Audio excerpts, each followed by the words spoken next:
Hello guys, मेरा नाम सर्वेश सरोहा है। हमारा जो टॉपिक चल रहा था उस टॉपिक का नाम है फ्रेम रिले पार्ट 2। हमारी जो ये वीडियो है पार्ट 2 पे है।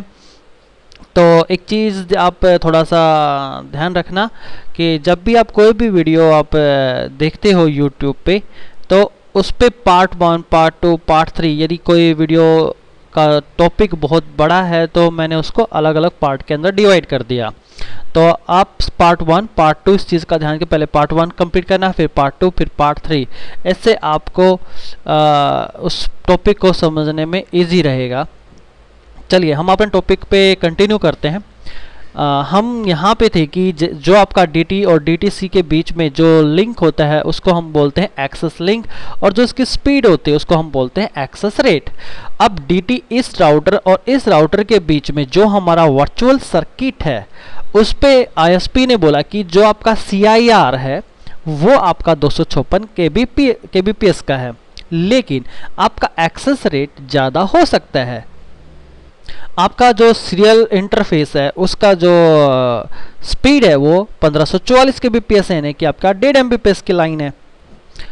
हमारा जो राउटर है वो अपने इस इंटरफेस से मैक्सिमम जो स्पीड से जो डाटा भेज सकता है वो 1544 के हिसाब से भेज सकता है, लेकिन जो हमारा CIR है वो कितना है 256 kbps के हिसाब से।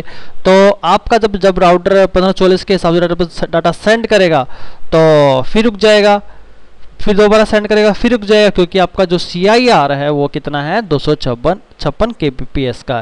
तो यदि लास्ट में हम इसकी स्पीड को जब भी हम कैलकुलेट करेंगे तो हमें जो स्पीड मिलेगी वो आपकी इक्वल मिलेगी CIR के थ्रू, यानी कि 256 kbps की। मान लो हम इस इंटरफेस का जो एक्सेस रेट है वो भी हम 256 का और हमारा जो CIR है वो भी 256 का कर देते हैं, तो उससे भी हमारे जो नेटवर्क है उसके अंदर प्रॉब्लम आ जाएगी। वो प्रॉब्लम क्या आएगी, यदि आपके 2 ही राउटर है तो ठीक है, यदि लेकिन आपके 2 राउटर से ज़्यादा राउटर है, यानी कि मान लो यहाँ पे एक राउटर और लगा हुआ है। अब जो ISP ने हमें बोला भाई R1 से R2 पे जाने के लिए आपका जो CIR वो 256 kbps है, और R2 से R3 पे जाने के लिए वो भी हमारा CIR 256 kbps का है। तो जो यानी कि R1 और R2 को यदि हम दोनों को प्लस करें तो कितना हो जाएगा 256 512, यानी कि हमारा जो CIR है वो 512 है। और मैंने इस राउटर के जो सीरियल इंटरफेस पे जो इसका जो एक्सेस रेट सेट कर दिया 256 kbps का, तो उस तरीके से भी हमारा डाटा सेंड नहीं हो पाएगा।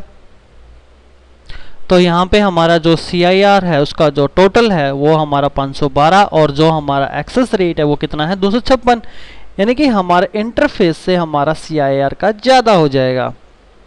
तो ऐसा नहीं होता। तो जो कहीं पे भी हमारे फ्रेम रिले के अंदर जो आपका इंटरफेस है CIR से ज़्यादा उसकी एक्सेस रेट रखा जाता है। मान लो यहाँ पे CIR 256 है तो 256 ही रखा जाएगा, इसको ज़्यादा ही यानी कि 1544 रखा जाएगा, या इससे भी कम आप रख सकते हो, लेकिन आपके CIR से ज़्यादा होगा हमारे उस इंटरफेस का एक्सेस रेट।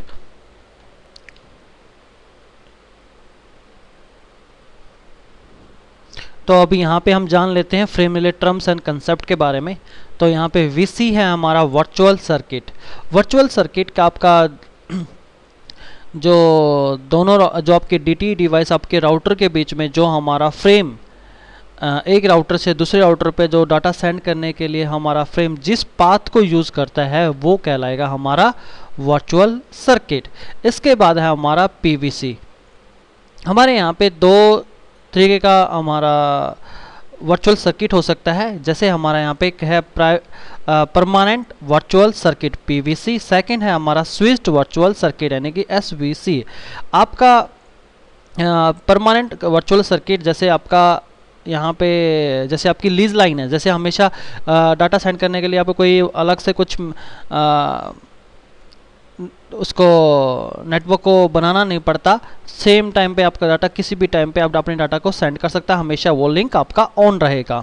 लेकिन आपका जो स्विच वर्चुअल सर्किट है इसके अंदर पहले आपको उसको कनेक्शन उसका बनाना पड़ता है, देन उसके बाद आप उस पे डाटा सेंड कर सकते हो। यदि इसको आप इसमें यहाँ पे परमानेंट वर्चुअल सर्किट के अंदर आप एग्जांपल ले सकते हो लीज लाइन का, जो हमेशा ऑन रहती है, और आपका इसका एग्जांपल ले सकते हैं हम डायल अप कनेक्शन का।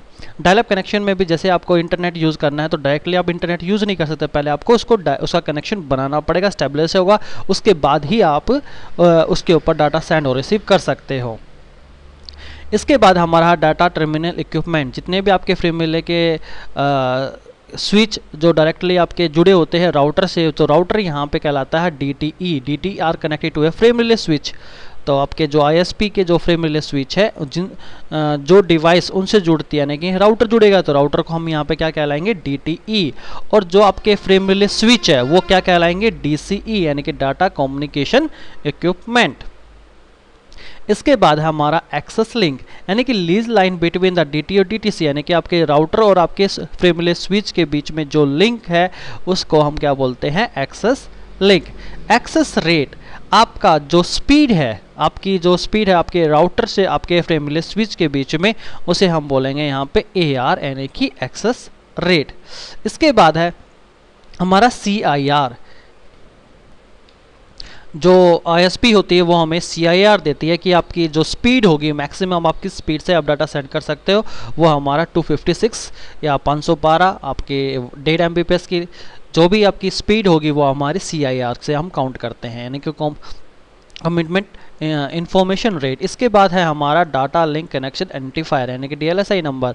आपका फ्रेम रिले जो एड्रेस को यूज़ करता है किसी भी वर्चुअल सर्किट को आइडेंटिफाई करने के लिए, वो यूज़ करता है हमारा DLSI नंबर। इसके बाद है नॉन ब्रॉडकास्ट मल्टीपल एक्सेस, यानी कि हमारा जो फ्रेम रिले है, जो नेटवर्क होता है वो ब्रॉडकास्ट पैकेट को सपोर्ट नहीं करता, यानी कि एक ही पैकेट को आप मल्टीपल डिवाइसों पे सेंड नहीं कर सकते। यहाँ पे हमारा है लोकल मैनेजमेंट इंटरफेस, यानी कि LMI मैसेज। LMI मैसेज आपका जो यूज़ किया जाता है वो आपके DC और DT डिवाइसों के बीच में यूज़ किया जाता है, आपके कनेक्शन को, सिग्नल को चेक करने के लिए कि प्रॉपरली आपकी वो आपके वर्चुअल सर्किट अवेलेबल है या नहीं है। इसके बाद देखते हैं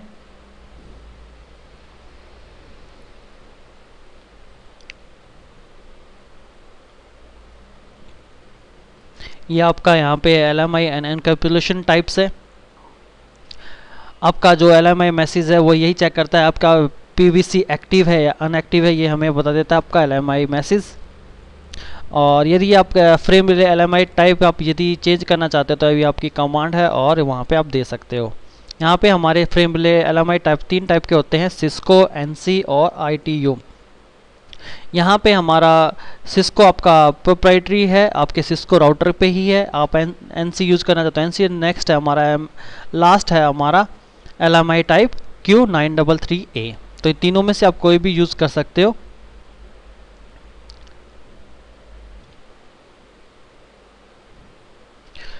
अब है हमारा frame relay addressing. Frame relay के अंदर हम सोर्स डेस्टिनेशन तो यूज़ करते नहीं, यहाँ पे हम DLSI नंबर का यूज़ करते हैं। तो देखते हैं कि कहाँ पे हम एक ही DLSI नंबर का यूज़ करते हैं, कब वो सोर्स हो जाता है और कब वो डेस्टिनेशन आपका हो जाता है। तो यहाँ पे हमारा है frame relay local addressing. Frame relay local addressing का मतलब क्या है कि यदि एक राउटर जितने भी वर्चुअल सर्किट से कनेक्ट होगा उतने ही उसके ऊपर DLSI नंबर की इंफॉर्मेशन होगी। यदि हमारा राउटर 4 वर्चुअल सर्किट से कनेक्ट होता है तो हमारे राउटर के पास 4 DLSI नंबर होंगे। चलो इसको थोड़ा नीचे हम देखते हैं इस डायग्राम से। यहाँ पे हमारे 3 राउटर है, router A, router B, router C। अब हमारा राउटर A 2 वर्चुअल सर्किट से कनेक्ट होता है तो इसके पास 2 DLSI नंबर है। हमारा राउटर B एक ही वर्चुअल सर्किट से कनेक्ट होता है तो उसके पास एक ही DLSI नंबर है। ऐसे ही C का हम देखें तो C भी हमारे एक ही वर्चुअल सर्किट से कनेक्ट है तो उसके पास भी एक ही DLSI नंबर है। तो फ्रेम रिले लोकल एड्रेसिंग में क्या होता है, जितने भी एक राउटर के पास लिंक होंगे उतने ही उस पे ऊपर DLSI नंबर लिखे जाएंगे। राउटर ए के यहाँ पे 2 DLSI नंबर, राउटर बी के पास 1 DLSI नंबर, राउटर सी के पास 1 DLSI नंबर। और जो एक राउटर के ऊपर जितने भी DLSI नंबर यूज़ किए जाते हैं वो उसके डेस्टिनेशन एड्रेस होता है। यदि वो राउटर बी के पास डाटा सेंड करना चाहता है तो वो उसके DLSI नंबर 41 पे डाटा सेंड करेगा, और यदि वो राउटर सी के पास डाटा सेंड करना चाहता है तो वो कहाँ सेंड करेगा, 42 आपके DLSI नंबर पे डाटा सेंड करेगा। इसे हम बोलते हैं लोकल एड्रेसिंग। इसके बाद हमारा है global frame relay global addressing. Global addressing में क्या होता है कि जितने भी आपके राउटर होंगे उनके ऊपर, चाहे वो कितने भी उसके पास वर्चुअल सर्किट क्यों ना हो, उसके ऊपर एक ही DLSI नंबर लिखा जाएगा। जैसे हमारा राउटर ए, राउटर बी, राउटर सी, यहाँ पे 3 राउटर आपस में कनेक्ट है, लेकिन यहाँ पे जो जितने भी हर राउटर के पास एक ही DLSI नंबर है, DLSI 1। यहाँ पे देखिए 1 के पास, ए के पास यहाँ पे 40 है, बी के पास 41 है, सी के पास यहाँ पे 42 है। तो ऐसे नेटवर्क को बोला जाता है, जो एड्रेसिंग है यहाँ पे बोली जाती है frame relay global addressing. Global addressing के अंदर हर राउटर का ये जो DLSI नंबर है उसका सोर्स DLSI नंबर कहलाता है। वहाँ पे जब हमने लोकल में देखा था तो जितने भी उस पर DLSI नंबर यूज़ किए गए थे वो डेस्टिनेशन यूज़ कर रहा था एज ए डेस्टिनेशन, और यहाँ पे एज ए सोर्स। यदि राउटर ए को डाटा सेंड करना है राउटर बी के पास तो वो कौन से DLSI नंबर पर डाटा सेंड करेगा, 41 पे। राउटर ए को सी के पास डाटा सेंड करना है तो सेंड करेगा 42 के ऊपर। चलिए आगे देखते हैं। अब है हमारा network layer concerns with frame relay. यहाँ पे हम 3 तरीके से एड्रेसिंग करते हैं सबनेट पे। तो जैसे यहाँ पे 3, जैसे पहला यहाँ पे दिया गया है 1 subnet containing all frame relay DTE। जैसे एक एग्जांपल हम ले लेते हैं लैन का। अब मान लो यदि आपके लैन के ऊपर 10 PC कनेक्ट है और आपने PC 1 से आपने डाटा सेंड किया, बाकी सब जितने भी आपके 9 PC उनके ऊपर डाटा सेंड किया। अब आपका डाटा सेंड हो गया क्योंकि आपने क्या यूज़ किया, मैक एड्रेस प्लस आपका जितने भी कंप्यूटर आपके कनेक्ट थे वो एक ही सबनेट के ऊपर थे। अब जैसे ही हम फ्रेम रिले की बात करें, जितने भी आपके वर्चुअल सर्किट है क्या उनके ऊपर सेम सबनेट होना ज़रूरी है या अलग अलग होना ज़रूरी है। तो यहाँ पे थोड़े हम 3 तरीके से हम एड्रेसिंग कर सकते हैं। जैसे यहाँ पे दिया गया है 1 subnet contain all frame relay DT। जितने भी आपके राउटर यूज़ किए जाएंगे वो सारे एक ही सबनेट के ऊपर हो गए। जैसे यहाँ पे 10 का नेटवर्क है तो हर एक पे 10 का ही नेटवर्क होगा हर राउटर के पास। दूसरा यहाँ पे है 1 सबनेट पर VC। यहाँ पे जितने भी हमारे वर्चुअल सर्किट होंगे उतने ही हमारे नेटवर्क होंगे। हर वर्चुअल सर्किट के लिए हम अलग से एक नेटवर्क का यूज़ करेंगे। लास्ट है हमारा यहाँ पे hybrid for the first 2 option, यानी कि हम कुछ राउटर को हम अलग सबनेट में रखेंगे, कुछ राउटर को हम अलग सबनेट में रखेंगे। Full mesh with IP addressing. Full mesh में देखिए क्या होता है कि यदि आपके इस राउटर R1, R2, R3 इस राउटर पे आपका 2 वर्चुअल सर्किट है, वर्चुअल सर्किट 1, वर्चुअल सर्किट 2। यहाँ पे इस राउटर पे भी आपके 2 वर्चुअल सर्किट है, ये इस पे भी आपका इस पे जाने के लिए एक सर्किट ये है और एक सर्किट ये है। तो हर राउटर के पास 2 वर्चुअल सर्किट है, लेकिन हर राउटर के पास एक ही इंटरफेस है, यानी कि एक ही इंटरफेस से 2 वर्चुअल सर्किट। इसी इंटरफेस पे भी आपके 2 वर्चुअल सर्किट, इस इंटरफेस पे भी आपके 2 वर्चुअल सर्किट। ऐसे कंडीशन में हम यहाँ पे जो IP एड्रेसिंग असाइन करेंगे वो हम एक ही सबनेट का रखेंगे। यदि आप इस टोपोलॉजी को हम बोलते हैं frame relay full mesh. Full mesh के अंदर यदि आपका ये इस तरह की कंडीशन आपकी कहीं पे आ जाती है तो हम जो एड्रेसिंग यूज़ करेंगे वो एक ही सबनेट का यूज़ करेंगे। यानी कि यहाँ पे जैसे 199.1.1 है, यहाँ पे 1.1.3 है, यहाँ पे 1.1.2 है, तो एक ही आपका सबनेट होगा।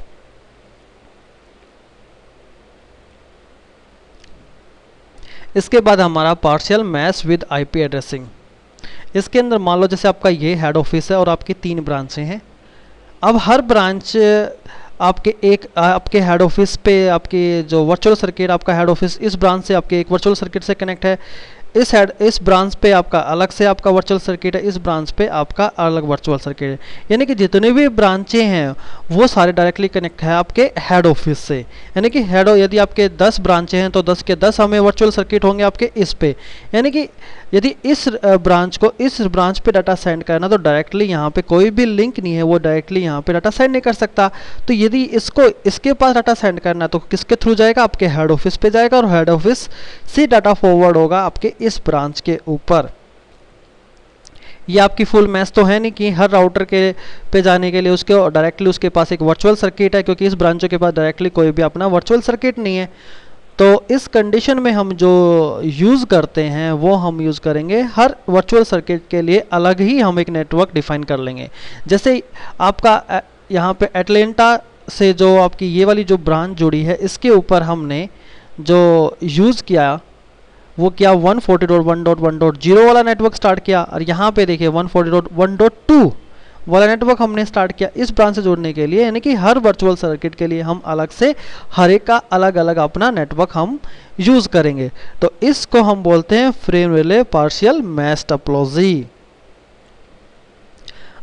अब यहाँ पे आपकी इस ब्रांच के पास एक इंटरफेस है इस राउटर पे कनेक्ट होने के लिए, इसके पास भी एक इंटरफेस है इस राउटर पे कनेक्ट होने के लिए, इसके पास भी एक इंटरफेस है इस राउटर पे कनेक्ट होने के लिए।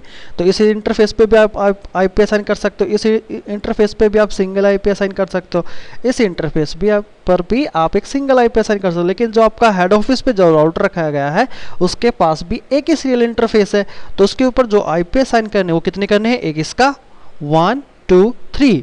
तो तीनों नेट वर्चुअल सर्किट से जुड़ने के लिए हमें 3 आईपी यहाँ पे डालने पड़ेंगे। तो एक ही फिजिकल पोर्ट के ऊपर 3 आईपी तो हम असाइन नहीं कर सकते। तो उस कंडीशन में हम अपनी फिजिकल पोर्ट के अंदर सब इंटरफेस क्रिएट कर लेते हैं वर्चुअल, और उन वर्चुअल इंटरफेस के ऊपर हम इस वर्चुअल सर्किट के जो नेटवर्क है उसका आईपी के उस पहले वाले इंटरफेस पे डाल देंगे, फिर दूसरे पे, फिर तीसरे पे। तो हम वर्चुअल यहाँ पे इंटरफेस क्रिएट करके हम इन वर्चुअल सर्किट से हम जुड़ सकते हैं।